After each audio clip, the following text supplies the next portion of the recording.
Welcome back to another episode of Exploring the Arts. I'm Joel Thiele. And my name is Ian McMillen. And today we are here with Christine Cohen. Welcome. Thank you for having me. Awesome. And we always start with who are you at NSA? What do you do? Okay, I am the director of the Camperdown MFA Program. I also teach in it. I teach the story architecture, novel disciplines, and short stories. Nice. And can you map out for us kind of how what's the structure of that course? What the bigger projects are that some of the students do? What even is the MFA? What is the? Let's just start there. What are we doing there? Yeah. We offer an MFA. What's we that? do. Okay. It's relatively new, so not as many people know about it. Hopefully that will change through podcasts like this one. Yeah, exactly. It's a 2-year low residency program. So what that means is that actually most of our students are not local. They fly in for 3 weeks out of the year. So in October and February and June, they come for 1 week intensive classes. They are taught from 8 a.m. to 6 p.m. Other than that, they're doing most of their work at home, long distance, with Skype check-ins with me or their other professors. And the point of that is so that people who have full-time jobs can just take off a few weeks out of the year to do the program. It's a master's in creative writing. So currently the one, your creative project at the end of the year is a novel. And that is what's required to graduate, is that you have written an entire novel. Oh, wow. Nice. Easy. It's easy. Yeah, easy stuff. Yeah. What do you think are the most important aspects of, I guess, creative writing, novel writing for Christian education and classical education especially? Sure. So going along with that question, one of the things that sets this program apart is that we have credits in creative writing, the more hands-on novel writing, poetry, editing, those types of classes. But then we also offer, and you're required to take, theology electives as well. Theology credits as well. And that's because we understand that a novel has multiple levels on which it should be judged, right? You're judging it on its technical skill and abilities, which should be high. The bar should be very high for that. But as well as that, there is the philosophical aspect of it, right? Every book is telling a story. It's either telling the truth about the world or it's telling a lie. And more often than not, I think that Christians have forgotten that when they sit down to write a story, they need to write it as a Christian. It needs to tell the truth about the world. You need to have characters that are either getting redeemed and we're seeing the glory in that, or they are getting judged and we're seeing kind of the terror in that, the fear of that. So for Christians, when we're approaching a novel, we're not just looking at, is it technically well written, but we're also looking at, is it something that pleases God? I guess going off of kind of your characters, building the characters in a Christian way, especially with kind of tackling the problem of evil in your books. How do you think a good Christian approach to that would be, and how to portray that correctly? Right. So I think that one of the disservices that Christian literature has done recently is sugarcoat the world and be afraid to show true evil, possibly because we are doubting the sovereignty of God, or we're worried that if we show that, people will get a wrong idea about who's actually in control, as if we could as if we could do worse, I guess, than the Old Testament stories, of course. And so that's one ditch that Christians can fall into. The other ditch that they can fall into, that I also see a fair bit of, is wanting to be as cool as non-Christians writing stories. And so we put so much filth into it, or write in a way that we think is somehow being morally neutral. And because we're trying not to be preachy, we go the other direction, and we're batting for the other team, essentially. So it's a balance that you have to strike. But for me, what's funny for me is kind of along those lines. So I write children's fiction, and it's young adult. It's for upper readers, more 13 to 16 or whatever. But when I write those stories, I put plenty of darkness into them. And more often than not, the people who have a problem with that are not the children reading it. I'll ask them, they'll come up to me and say, oh, I loved your books. And I'll say, oh, did you find any of it scary or was it too much? And no, they're totally fine with it. Usually the people who have a problem with it are the mothers. Okay. Okay. They're like, this was simply too dark. And I'm like, but your child was fine with it. And also, again, have they read Judges, Yeah. And it's dark stuff. there is, and really the light shines so much brighter when you've shown the darkness and where someone has come from and, what they've been saved into. Yeah. Well, I think that has massive implications, not just for creative writing, but also like all art forms, right? Movies and beyond, right? So I guess one of my questions is what are some actual tangible sort of ways you go about judging if, this darkness or more gritty thing is kind of in service of the narrative that you're telling, or in service of something else? Is it kind of anchored to any? What are the principles you anchor that sort of decision to? Am I going to put this, let's say, a murder in the story, for example? Are we gonna? How do you judge whether that's fitting, I guess, or not? Well, I think that a lot of it is how you are framing the words themselves and we talk a lot in the program about camera angles. So when you're reading a story, you are envisioning it in your mind. And so it's kind of the question of like, where are you putting the camera and how close are you zooming in and how much of it is sort of broad brush strokes? And what's the point of all of that? And what's the point of it? So generally, and I think you can tell pretty easily when you're reading a book, whether the author is intentionally being voyeuristic, right? Like, are they showing maybe a scene of sensuality or a murder scene, violence in a way that they're inviting you to come and revel in it? So the idea of like, are you in the passenger seat, going along for the ride and really enjoying getting to watch someone get murdered or, and like, so it's kind of a question of like, putting it in such a way that we know what's going on. We know what's happening, but you're not ever portraying it as a good thing, as something to be imitated or enjoyed. And it's a fine line to walk. Totally. And I think that actually that's one of the best things about having beta readers and having editors is because they can help you.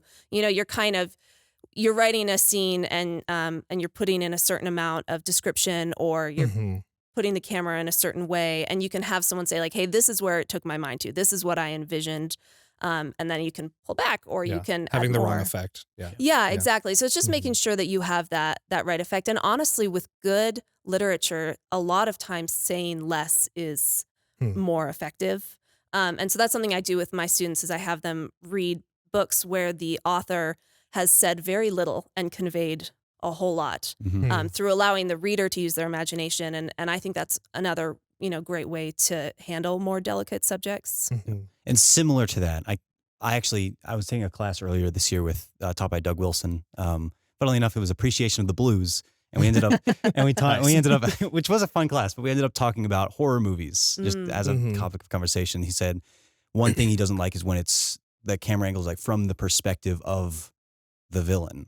He think that's you get into dangerous territory for that. So I guess the question like, what are your thoughts on like sympathetic villains, kind of humanizing them in a sense, but also like trying to get the audience to understand why they're this way? Is there a good way to do that? Yeah. And then also where do you get into trouble when you start doing that? I think there's a couple of ways to approach that. So in one sense, again, a problem that I think not necessarily Christians, maybe like bad action films can, the problem they can fall into is making the really tropey villain who's just like out for world domination and we don't really care about them. Like we're not interested in why they're doing what they're doing because they don't even know why they're doing what they're doing. It's just a very cookie cutter bad guy villain. And those ones are just wildly uninteresting, right? But if you get a character like Saul, or you get a character who has the line, is it Tolstoy, the line between good and evil runs through every human heart. Like the idea that even villains are made in the image of God.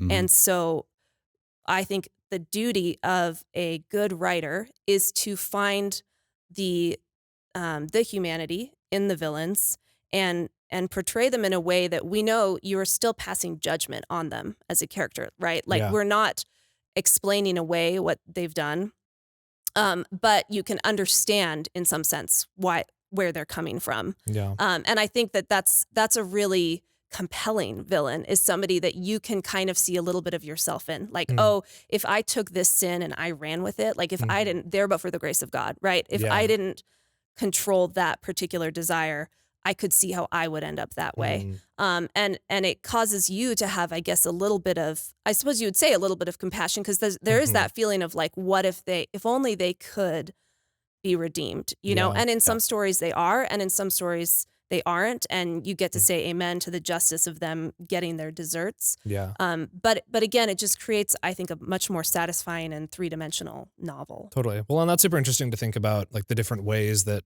villains, I mean, can be portrayed, right? What is it saying if some horrible person gets away with everything they're doing, and then the story ends with them, you know, winning, right? And I think that's the sorts of things at least Christians should be thinking about as they kind of intake. And we don't get to, you know, to your point, like we don't get to say, oh, he had a terrible childhood, so therefore it's allowed that he's doing, you know, these things.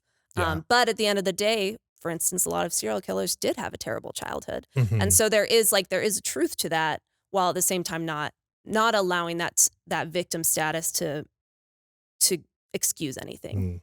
That's good. That's great. One other thing, you mentioned this a little while ago, like you're not trying to be preachy. I guess also talking about some writers trying to be cool and not do that. Where do you think, shoehorning in the gospel, I guess, but also, wanting it to be a Christian novel? What do you think the line is for that, where you're wanting to convey the Christian message, but is there and further, like, where do you think so many Christian movies and books go wrong, right? And why? Right. Yeah. Just kick that. So, right. I think that, again, going like to where did they go wrong?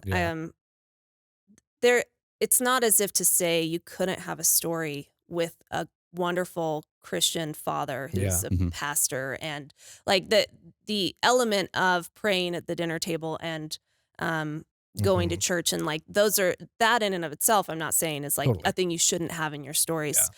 It's when it ends up looking like the cupcakes you buy at Walmart, like it's that it starts to have like that saccharine flavor feel to it, where it's like, well, and generally that comes down to a lack of technical excellence, right? Where we're so concerned about making sure that we're telling a Christian story that we didn't look at whether or not we had a good 3-act structure, whether or not whether or not our screenwriting was good, like was the dialogue good, Totally. Were the characters believable? And totally. And I think that's where, that's where a lot of those sorts of movies or books go wrong, right? It's like a part of kind of the payoff, so to speak, feels so trite and not, it doesn't land, is because, like you said, the whole build up didn't get us there, whetted our palate for the payoff. Right. And you can, it's interesting because you can have books with overtly Christian messages do really well. So I'm thinking of Peace Like a River, which is, it tells a very Christian story, but I think some of what it does so well is it's not afraid of the darkness in the world, and it doesn't wrap everything up with a really neat bow at the end, you know? So it's still messy, perhaps. It's still messy. And I think that is, again, telling the truth about the world. If you feel like I have to, or I guess this is something I tell my students is, if you are telling the truth about the world, then it's going to be a Christian story.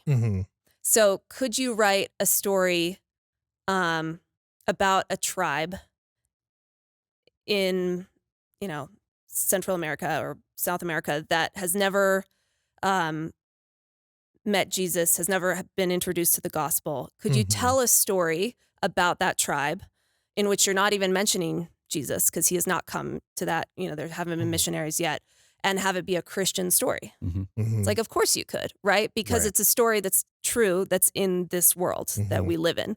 So, so I often try to steer people away from feeling like they have to have, you know,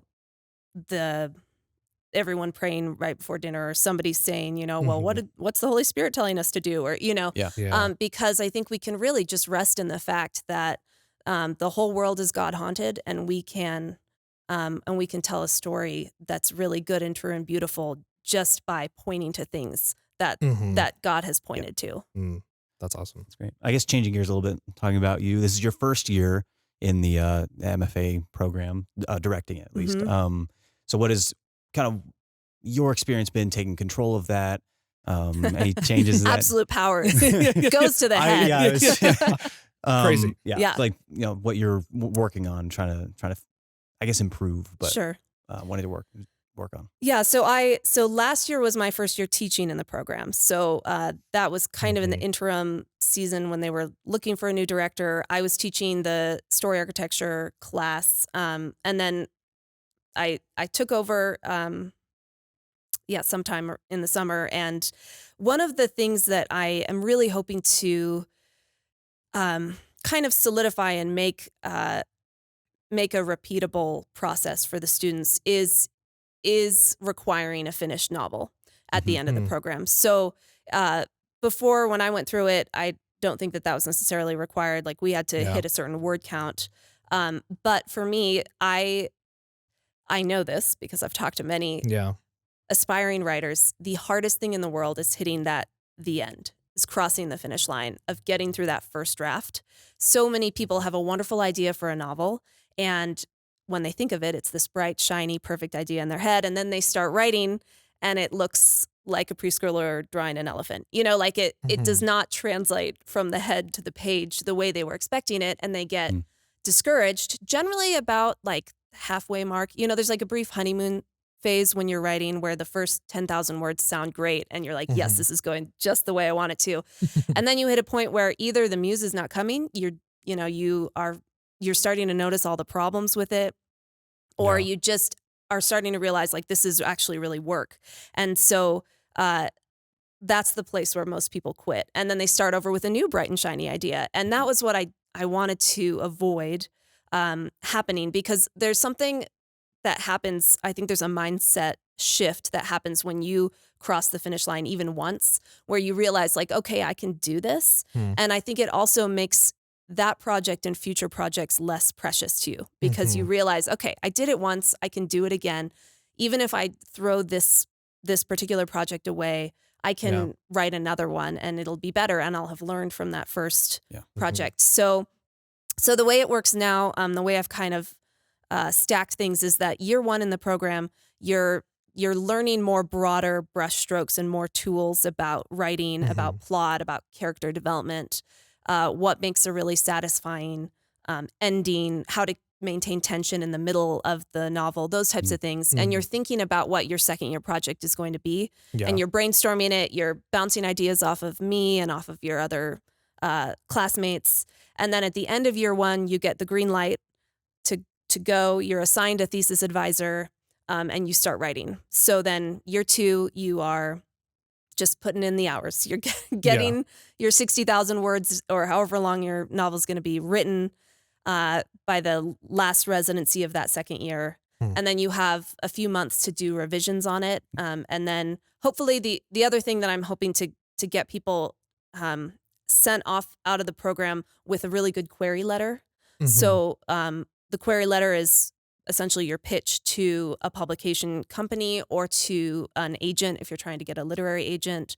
So not only do you have your manuscript, but if it's good enough and you feel confident that you want to try to get that particular project published, then you also have that kind of one sheet letter that you can send saying like, hey, this is what my project's about.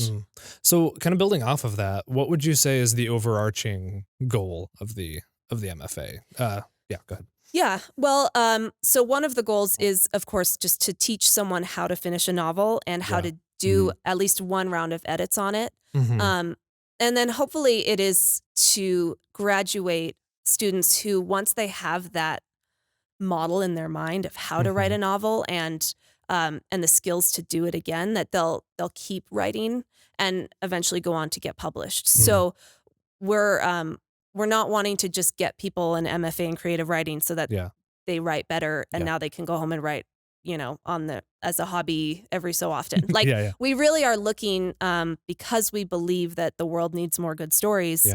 We're really looking to graduate students who are going to take this seriously and are going to try and get published in various avenues. And is it just books or maybe screenplays or other areas of that creative writing? Whatever they want to do, please do it. So right now the program is set up, and because of the professors we have for the program, what we're offering is just a piece of fiction for your final project. But we have one graduate from the program who is a playwright and has gone on to write a play. I'd love to see people coming out and writing. I know of another graduate who's working on a nonfiction piece, so hopefully the skills that you'll learn are going to improve all of your wordsmithy, whether you're doing screenplays or poetry or nonfiction or fiction. Yeah. And you've gotten a couple of your books published. So I guess tell us about those. And then also kind of your process for writing, coming up with ideas. How'd you get started? We'll start there and then move to the books. When I was a child. No, but I did. I can't remember a time when I wasn't writing stories. So I read and wrote voraciously when I was in junior high and even in high school. And I loved all different kinds of books, but I was really drawn to fantasy and sci-fi. So I read Dune. I read a bunch of Diana Wynne Jones, and I read the Tom Swift books. My dad had a bunch of those. I don't know if you know this, old sci-fi books. Anyway, but what I was always looking for was books with a female protagonist around 15 or 16 who was doing exciting things, So I remember when I stumbled on Terry Pratchett's Tiffany Aching series. So that's part of his Discworld series, but the main character in it is a girl. And I thought, okay, great. This is what I'm looking for. So I was always kind of hunting for that. And then I went through NSA for my undergraduate. I graduated in 2009. And I didn't write much then because I was busy writing term papers and sucked all of my all the time and all the creative juices. But after that, I got married, and when my husband and we moved to Eugene, Oregon, and I was a stay-at-home mom, and I had a little baby who napped for 4 hours a day, and I was home, and I thought, what'll I do with myself? I don't really like crocheting. And I could clean my apartment very quickly. And so I thought, okay, I'll start writing again. So I had an idea, and I actually don't know where it came from, but it was what's called a portal fantasy. So similar to Narnia, someone stumbles through a portal and they end up in a magical world. I wrote that story. And even as I finished it, I forced myself to finish it. But even as I finished it, I was like, this is awful. This is so bad. But at that point, I knew I needed to get to the end just to see it through. So I did that. I threw it away. And then I tackled another project, which I still think is kind of cool, and maybe I'll revisit someday. But I wrote that whole thing all the while also being like, this is better, but it's not very good. So I threw that one away. Nice. And then what happened was I reread Till We Have Faces, which is my favorite Lewis book ever. And I thought, I want to make people feel the way this book makes me feel. A little bit emotionally destroyed by the end, and really satisfied with the conversion of that main character, Orwell. So I wrote The Winter King, and that one, I wrote that one actually in a month. I did it for NaNoWriMo, National Novel Writing Month, in which you write a manuscript in a month. It was really bad first draft, but I think I knew at that point, there's something here that I can work with. Yeah. So that was my debut. It took several years of working on trying to get it published. revisions and shopping it around in New York, and I did the whole thing. So I published that with Canon, and then The Sinking City is my second novel, and that one I had read Jonathan Strange and Mr. Norrell, which is, I'm getting blank looks. No. Susanna Clark. It's a fantastic book. Okay. We'll take your word for it. We got to read these things, Joel. That's okay. It's okay. It's alternate historical fantasy. It's not for everyone. I know that, but I just loved it. And I had the same, I think this is kind of the way I come up with ideas, is I read a book I really love and I think I want to make people feel the same way that I felt when I read that book. So that was my inspiration for The Sinking City. Yeah. That's awesome. So those two are with Canon Press. Great. They're available for purchase. Go buy them. Go buy them. Go buy them. Please. Great. Well, I think that's all we have time for today. So thank you so much for joining us on the show. Thank you for having me.